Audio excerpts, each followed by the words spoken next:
From the heart of God's country, in the midst of the Great Smoky Mountains, it's Knoxville International Christian Film Festival presents, featuring creative Christians from around the globe, honoring God in the spirit of excellence and service.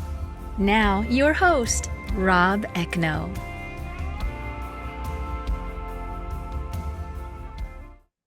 Rob Ekno. Welcome to another engaging episode of Knoxville International Christian Film Festival Presents. We're coming to you from our studios here in the heart of God's country in Knoxville, Tennessee. And we're going to be getting into the KICFF van and traveling west on the 40 freeway out to the great state of Arizona. And we're going to be chatting with a remarkable faith-based filmmaker. His name is John Kestner, and he put together an amazing cast and crew to allow us to show you this film today called Cross-Examination. Now, I do want to warn you ahead of time, it deals with two very challenging subject matters. I don't want to give it away. We're going to have a chance to talk to John after we watch Cross-Examination, and we'll get into his thoughts on how he put it together, why he came up with the idea, and his thoughts for the future and what he's hoping that each one of us will take out of this brilliant film. So, without further ado, let's head west on the 40 freeway and enjoy this remarkable faith-based film filled with all kinds of amazing courage. It's called Cross-Examination.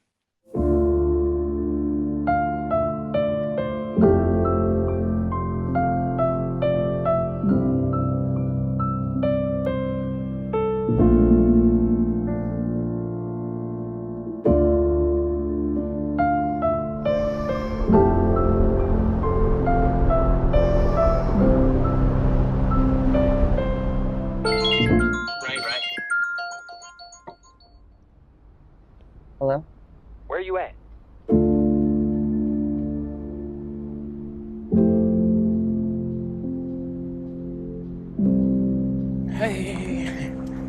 Hey, baby. What's going on? Hey, we in trouble. What kind of trouble? Remember that money from last month?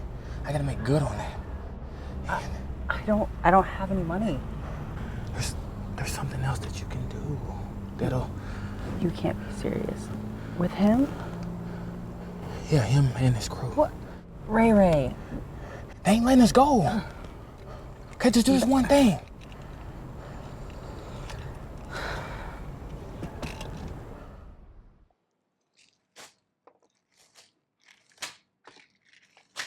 I'll get rid of all this. Take everything.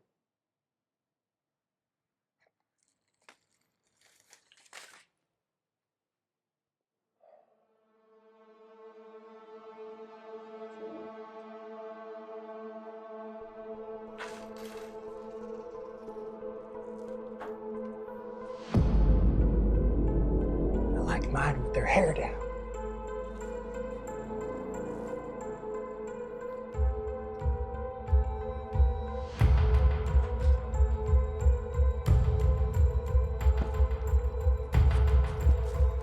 Oh, thought this room was unoccupied. Well, it ain't. Since I'm here, I just need a sec. This floor needs restocking. Excuse me.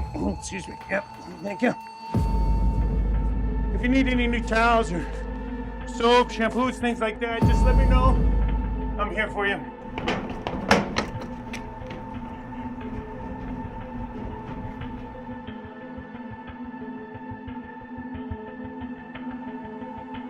Hey, what you doing? Where you going? You can't just leave.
So where is he?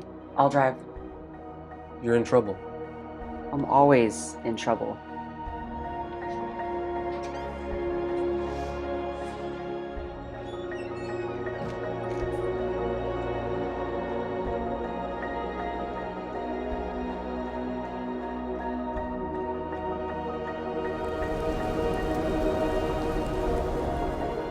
Let's talk first.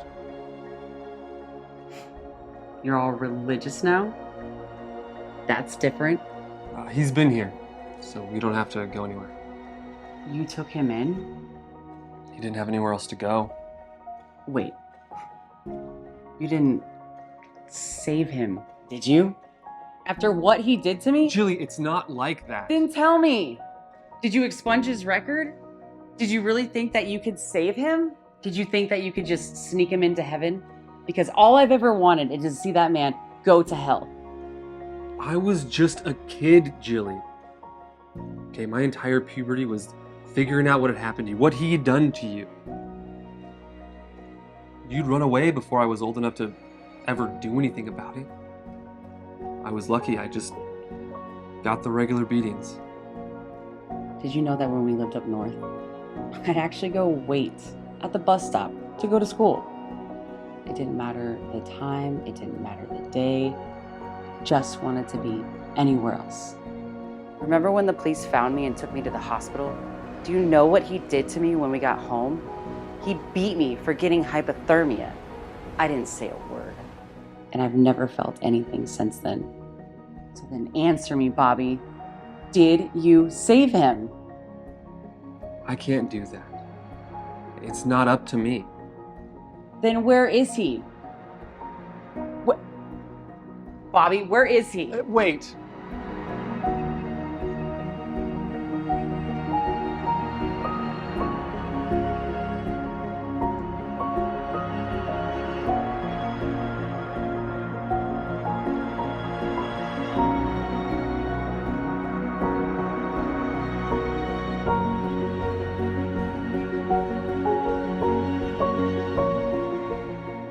He died 2 days ago.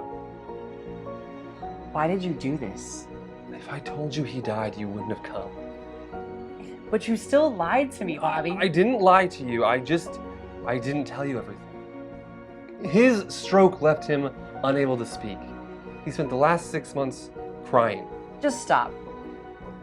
Let me know where you're gonna bury him. He's being cremated, but if it'll help, you can have the ashes. We never had a father, Jilly. Okay, when Mom died, we all just lost our way. He knew what he had done. No. You cannot make me feel sorry for him, Bobby. It's never gonna happen. I would never do that. Okay, I didn't help him over some family obligation. Then why did you help him? Because I found a real father. We don't have to live in his shadow. You can step out into the light and find a father who really loves you. I pray for you every single day, Jillian. I always will.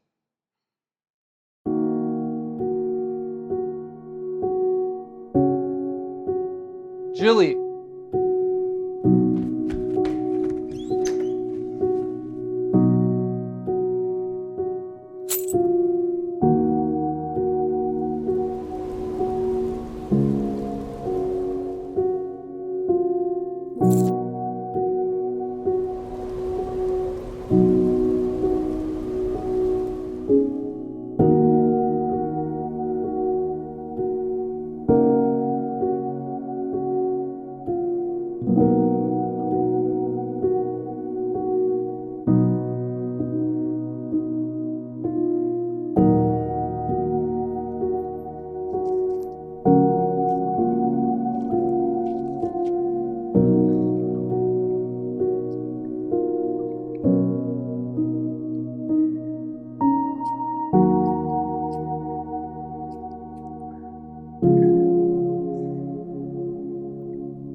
God was really there? Why did he let this happen? Does I have to live with this every day. Nothing ever makes it go away. Nothing ever makes it stop.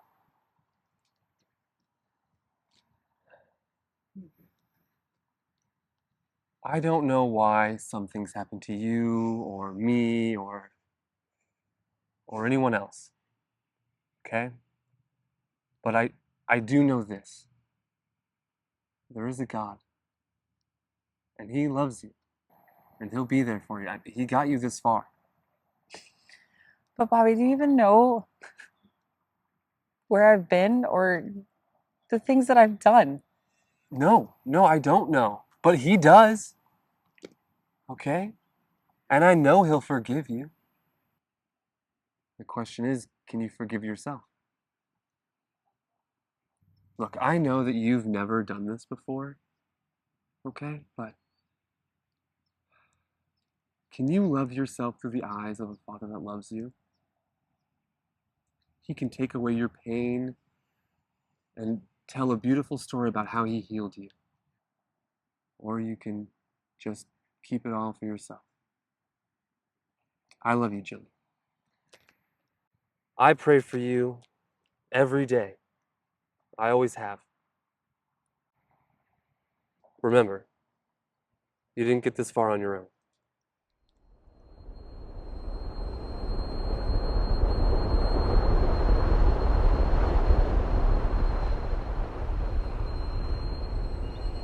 If you're even here, how will I know?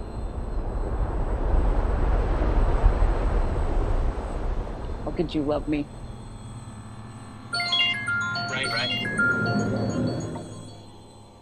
Ray? Jillian Randall. This is Detective Thompson with the Phoenix Police. She hung up. We'll find her in an alley next week.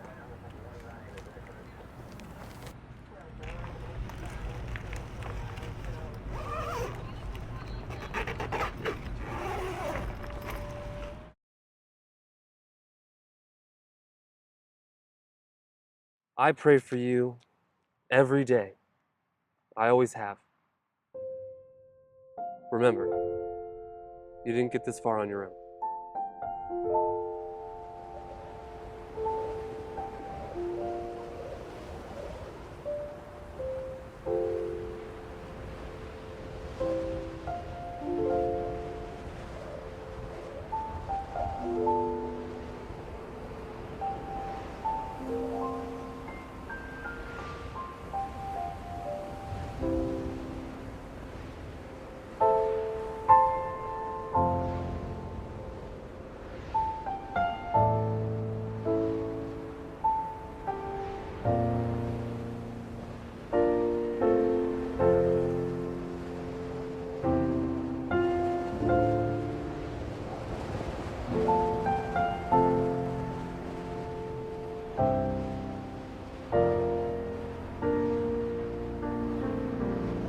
Oh, child, I hope you know you'll never have to take on this life alone.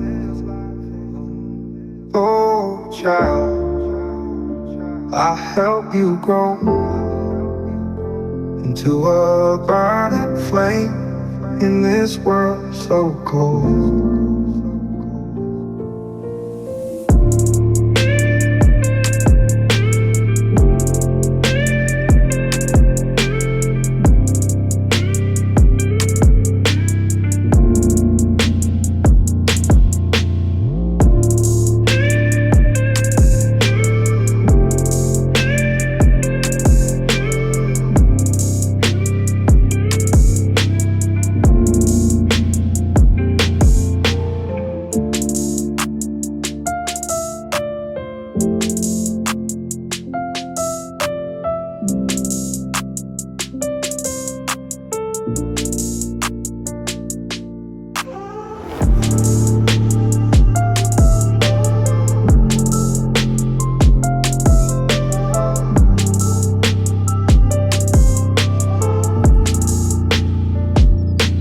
Oh, child, I hope you know you'll never have to take on this life alone. Oh, child, I'll help you grow into a burning flame in this world so cold.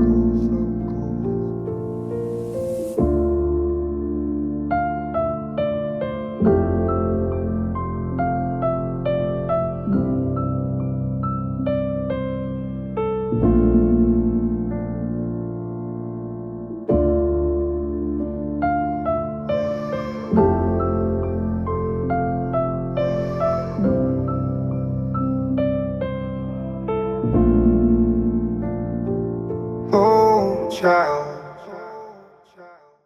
As I shared with you before we went into cross-examination, you were about to see two very powerful and challenging subject matters, matters that are all too often having to be dealt with by far too many, much of it not seen on the evening news. We do see some, but not as much that actually goes on behind the scenes. And we need courageous directors like John Kestner to bring these films to light and these subject matters to light, and we really appreciate it. And so, without any further ado, I had the opportunity to sit down with John and get his thoughts on why he put this film together and the makings of cross-examination.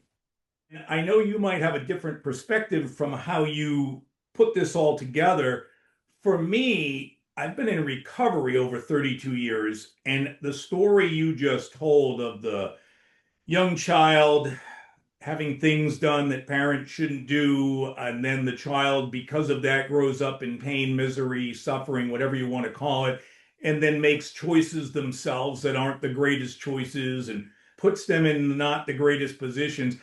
I've heard that story so many times over the last 30 plus years. And so it really touched my heart. Is your experience the same, or did you come up with the idea through a different means? Well, I saw a lot of it. A lot of kids I grew up with, a lot of adults that I know Mm. have had to deal with a lot of things. So I ended up feeling very blessed Mm. because I didn't have to deal with things like that. Yes. But I was very aware of everyone around me who did, and it's not really a story that uh, that's a true story, but it's true in the sense that I've been around it my whole life of broken people. The original draft of the script, it was set in I had it set in a nursing home, Ah, and I spent almost a year going to nursing homes here in Phoenix, and really? I couldn't find one that would allow us to come in, an indie film to come in and film there. So I was at the most promising one was an empty nursing home, and they were going to let us use it, and then it just didn't happen. But the maintenance guy who showed me around asked what this film was about, and I told him, and he said, "Oh, that's what happened to my sister." Oh. And I keep hearing things like that, people coming up and saying, "Oh, that's what happened to me." What was it going through your mind as you were putting this together? Well, I mean, I wrote it initially, and it took about a year Hmm. to get it. I mean, I had a really difficult time getting this one going, and it's my it was my eighth short film, Nice. so it just was so difficult, and my third faith-based short. So I had a hard time setting everything up. I really did, and it was very, very difficult. But once we got it set up and started doing it, everything just fell into place. So it was very difficult to get to it, but then easy once we got it. I'd lost the lead actress Hmm. right before she had to be replaced, and that's another story. Um, and just the locations were difficult, and there comes a point in time where you're like you get a lot of opposition, Yes. and you wonder where it's coming from. And really, when you hit it long enough, when you get enough of it, you got to start wondering. It's like, wait a minute, is this God telling me not to do this? I know some very, very talented people. You saw the cast, and then Excellent. you know, the my DP, my director of photography, is also the editor, the sound guy, the lighting guy. I mean, he's just a one-man band. He does everything. So everything you see that makes that film look and work well is because of Roman Aguirre, and he's my he's yeah, and producer, collaborator. So there's one guy that's responsible for everything that you liked technically in that film. Well, Roman did a spectacular job. Shout out to you, Roman. I hope you get a chance to see this interview so you know that how much John appreciates you. I'm sure you already know, but we appreciate it because I was sharing off air before we started the interview with John about the fact how everything just worked together. I mean, when you're in a scene like the hotel room and stuff, I mean, the lighting was just so spot on and the sound that you added to it and the set itself. I mean, you don't need to do a lot, but you can screw things up pretty easy too. And sometimes the simplest things are the easiest things to screw up. And it was just so wonderfully done in the way you used the hospital bed as well at home when she finally came over and she's thinking her dad is still alive. So I was driving around in the foothills of the Appalachian Mountains where I'm from, and there was a religious station on my radio, my rental car, and I heard the preacher say, during the test, the teacher is silent. Interesting. And I mean, it just was so random, but it really related to, what I was dealing with, trying to get this particular film going. So I thought, you know what, that's right. I just keep going. I mean, I really believed in it enough to get this far. So even if I'm not getting support from anywhere, I'm going to still do it because I feel like this is the right story and this is the right message I want to get out there with film. I want to show that God is in everyone's life. Yes. Whether you see him or not, whether you look for him or not, or whether you pay attention to him or not. Yes. And I just wanted to do a story that they could watch, and they could look at their own lives and say, "Wait a minute, this could have happened instead. This could have happened. This could have been worse. Wait a minute, somebody intervened for me right here." Yes. And I think everybody has that. They just don't see it. What is your hope as you continue on? Because obviously, you're not going to let your love for the filmmaking and all the goodness that's coming together with thoughts you're getting from actors and the inspiration you're getting from them and the community and those watching your films. What is your hope for yourself of where you might hope to attain to? If God was going to give you something that you felt could really have the opportunity to honor him, what would it be as far as filmmaking? Well, I want to make something that really, really touches someone at a deep spiritual level, that opens that up to them. Sure. That make, like with cross-examination, I just wanted to show a story about someone who, by all appearances, is about as far away from God as you can get. Right. And then to realize, no, he's been there the whole time. Mm. And that's, and to me, the key line is for me anyway, and I've heard other people say other things, is to learn to look through the eyes of a father who loves you. Wow, that's brilliant. That was the brother, yes. And that's the brother telling her that because they didn't have a real father. Yes. And that's the thing that I wanted to impress, that if that just stays with some person who watches this and they realize that, yes, it's a very powerful thing. And then also I wanted to show a representation of healing, a visual representation of healing. So when Jesus comes back for the little girl to me, that was always the most powerful image, because he's taking away what's always been there to haunt her. So those are the two things that I really, really wanted to happen with this film, and hoping somebody connects with that so that they have their own experience with that. Thank you so much, John Kestner, for taking the time to be with us today and to share that story. And yes, we certainly pray that as you do, the folks watching will get the takeaways that you had hoped for when you had the courage to go out on a limb and make cross-examination. I hope you enjoyed this very powerful presentation. My name is Rob Ekno, so blessed to be able to bring that to you today. I hope you have the most glorious and blessed of weeks.